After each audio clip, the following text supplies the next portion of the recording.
Educando que es gerundio. Con José Forés Romero.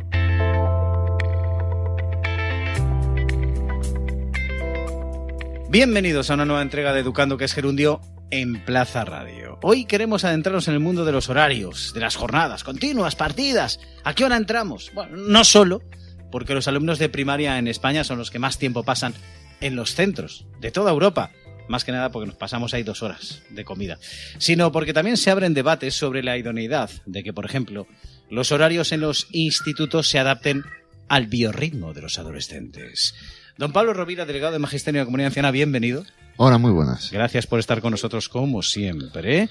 También nuestro otro prescriptor de cabecera, José Ramón Navarro Pareja, director del colegio Nuestra Señora de la Compasión en Dos Hermanas, Sevilla, bienvenido. ¿Qué tal? ¿Cómo estamos? Un placer de nuevo estar con vosotros. El placer es nuestro. Y se une a este Sanedrín especial sobre las jornadas, los horarios y demás, el profesor Daniel Gabaldón, profesor titular de la Universidad de Valencia en el área de Sociología. Señor Gabaldón, bienvenido.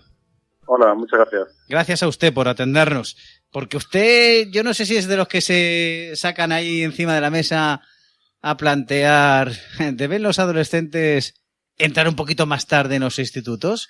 ¿Usted es de los que os los plantea, señor Gabaldón? Bueno, nosotros lo que hemos hecho ha sido recoger lo que la evidencia científica va planteando, ¿no? Y de hecho lo que otras iniciativas en otros países está recomendando es retrasar la hora de entrada en torno a la preadolescencia y adolescencia, porque es cuando se retrasa el ciclo circadiano de los alumnos.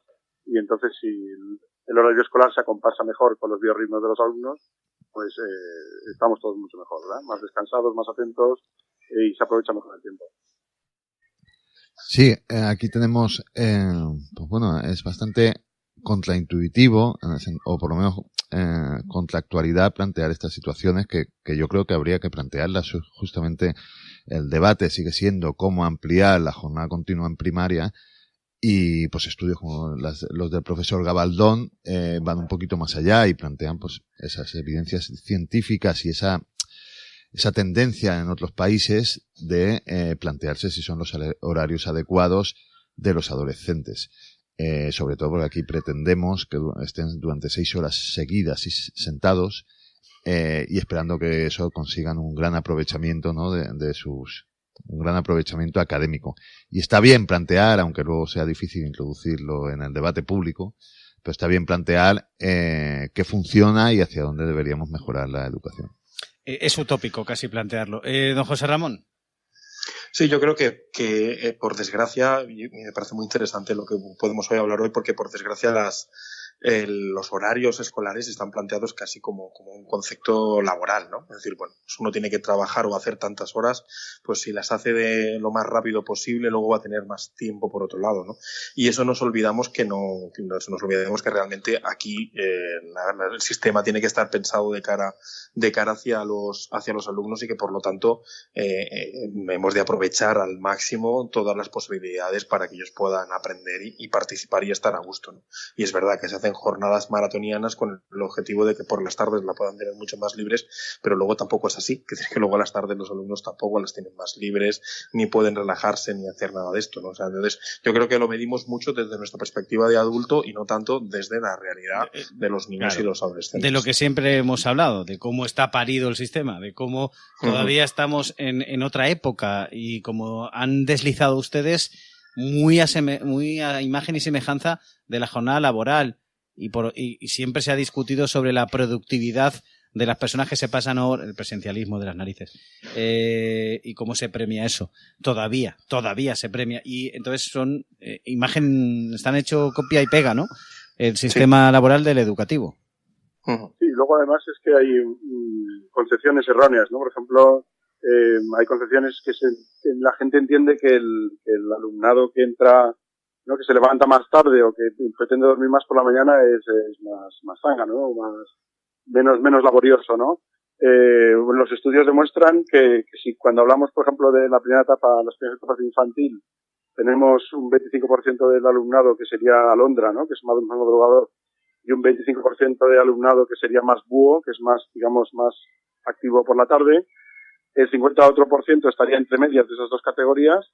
Cuando llegamos a la preadolescencia y la adolescencia, el 75% ya son búhos. O sea que todas las personas, durante su vida, habrá una etapa en torno a la adolescencia que retrasarán su ciclo circadiano y serán más nocturnos de lo que eran cuando eran más jóvenes y de lo que serán luego cuando vuelvan a ser más mayores y pasen esta etapa, ¿no? Que bueno, los estudios dicen que se vuelve a normalizar en torno a los 40 años. Quiero decir que, a los 40 años. Que es un pico que dura y además es más intenso en los varones que en las mujeres. Y eso quizá podría estar también detrás de alguna de las explicaciones del fracaso escolar de los chicos, que es más alto que de las chicas. Todo está relacionado. Vamos viendo que hay evidencias que nos van dando indicaciones de que el sistema está construido mal para los adolescentes y que quizás incluso es más perjudicial para los chicos todavía más que para las chicas, aunque es para los dos, como te digo. Claro, porque Sí, hay que plantear que has comentado, ¿no? Que está pensado como un horario laboral. Claro, comparar, ¿no? O hacer equivalente más bien el aprendizaje, ¿no? Con la parte laboral de los trabajadores no es exacto. Posiblemente los niños no aprendan como nosotros trabajamos, ¿no? Quiero decir y lo que puede estar justificado en el mundo laboral, pues de los horarios más comprimidos o, en fin, o más continuos y evitar las jornadas partidas o maratonianas, en el aprendizaje no, los niños no van a aprender en esa concentración tanto como en esa extensión. Tampoco es cuestión de plantear que estén todo el tiempo en el colegio o que ampliar ese horario. Sobre todo lectivo, porque también otro de las cosas que están encima de la mesa es, vale, el horario lectivo quizá no haya que plantearlo, incluso en algunas facetas, por ejemplo en secundaria, que sí, también en cuanto a horario lectivo en comparación con Europa también tenemos horas excesivas, pero hoy en día se ve, ¿no?, que la educación no formal y otro tipo de aprendizaje se adquieren fuera de clase y justamente avanzar en ese terreno puede ser bueno también para el sistema. Sigo viendo la equiparación entre la jornada laboral y la educativa.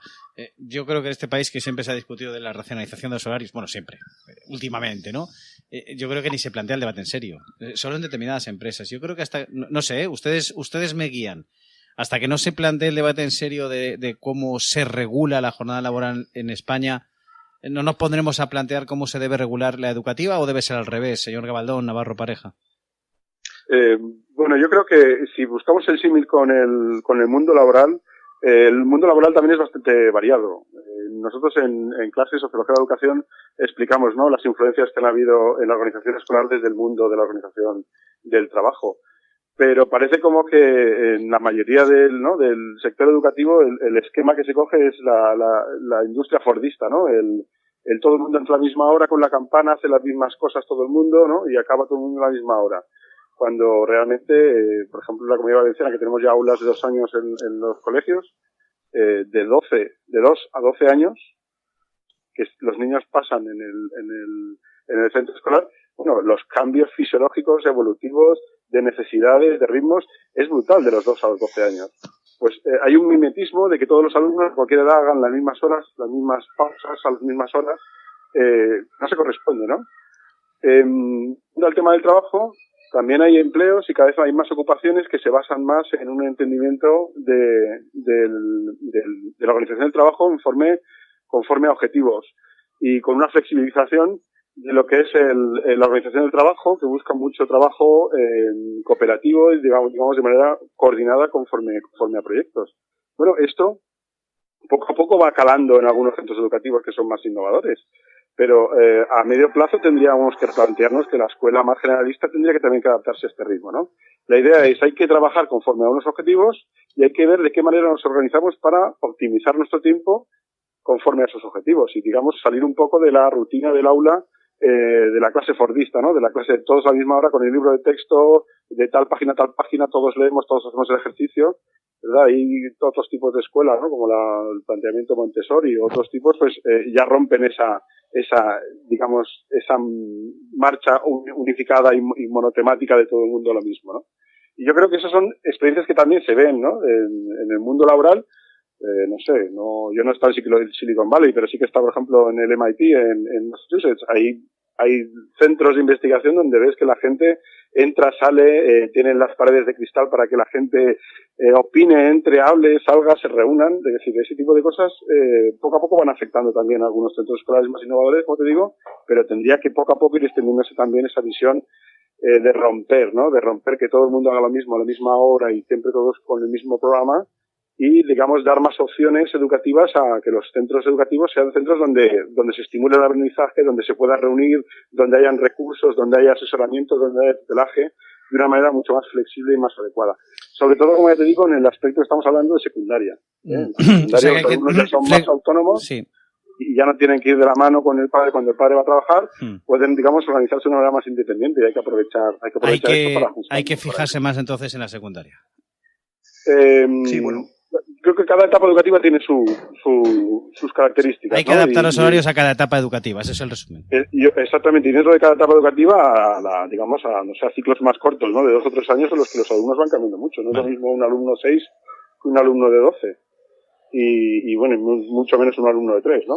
Entonces, yo creo que cada etapa educativa tiene que ir ajustándose. Y una etapa, ¿no? Que es la más infantil, la más de primaria, en la que sí que también la escuela tiene un rol, digamos, también de guardia de custodia, en el que también hay que buscar la cuestión del equilibrio con la conciliación de las familias.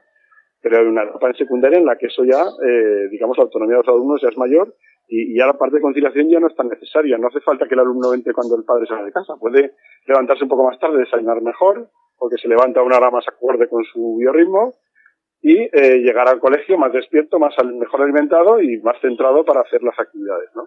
Pues como hoy en día que los levantamos demasiado pronto y entonces, claro, ya, para que duerman 10 minutos más, desayunan menos, porque además tampoco tienen hambre y eso hace que lleguen cansados, hambrientos y eso genera luego, pues eso, mucha distorsión en el trabajo en el aula, ¿no? José Ramón. Sí, yo sí que veo dos cuestiones con esto, ¿no? Una, yo creo que sí que es ampliable lo que estaba comentando el señor Gabaldón para la etapa de primaria, ¿no? Cuando tú ves a los alumnos que están trabajando en un proyecto, no sé, yo los veo en mi centro que están trabajando en los pasillos o están haciendo una cosa concreta, la sensación de cansancio, de agobio que van a tener ellos es mucho menor porque son ellos los que han decidido el lugar en el que están trabajando ese pequeño grupo, esa actividad. Y luego yo creo que hay otro elemento también que a mí siempre me ha parecido cuando he estado visitando otros sistemas educativos, es que nuestras pausas, o sea, nuestro tiempo de descanso, yo creo que está muy mal organizado, o sea, es demasiado, no sé, ya es incluso fordiano o estajanovista, como comentábamos, ¿no? Es decir, que tenemos 2-3 horas, luego un pequeño descanso, bocadillo, luego 2-3 horas. Cuando hay una pausa para comer es muy larga, demasiado larga, ¿no? Es decir, en Finlandia, por ejemplo, el planteamiento es cada hora hay 45 minutos de clase, 15 minutos de descanso, y eso es sistemático, ¿no? O en otros momentos, o en otros lugares, pues hay 45 minutos para esa pausa de la comida. No se come de una manera tan pesada como comemos aquí, con lo cual, bueno, pues es un momento de relajación, de comer algo y de luego poder retomar con un poco más de fuerza. Aquí, cuando los centros no tienen jornada intensiva, al final son 2 horas y pico de ruptura y además con un momento luego a la reincorporación que todo el mundo odia siempre, ¿no? Esa clase de las 3 o de las 3:30, ningún profesor la quiere dar porque son unos alumnos que están muy lejos de poder centrar su cabeza en esos momentos para poder aprender. Totalmente, así es. Y luego están las jornadas continuas y partidas, ¿no? Las jornadas, el debate que se da en algunas comunidades en este país. Los detractores de esas jornadas continuas dicen que no se ha demostrado que haya mejor, más calidad a los alumnos, haya mayor aprendizaje, se den mejores notas, sino más bien todo lo contrario. Y más allá, incluso de lo que también apuntan algunos expertos de que aumenta la desigualdad. Y yo eso a usted, señor Rovira, también se lo he escuchado. Pero, señor Gabaldón, ¿esas jornadas continuas están demostrando algo bueno en este país? Pues estamos intentando buscar en los 3 pies al gato, a ver dónde están las ventajas. Nosotros lo último que estamos haciendo es analizar la encuesta del tiempo que hace el Instituto Nacional de Estadística para comparar los alumnos que tienen un tipo de jornada y otra. Y a nosotros lo que nos sorprende es que al final el tiempo, parte del tiempo que ganan los alumnos con la jornada continua no viene de actividades escolares, viene más bien de dormir menos. Es un tiempo que luego gastan prioritariamente en jugar a videojuegos o estar con la tablet y que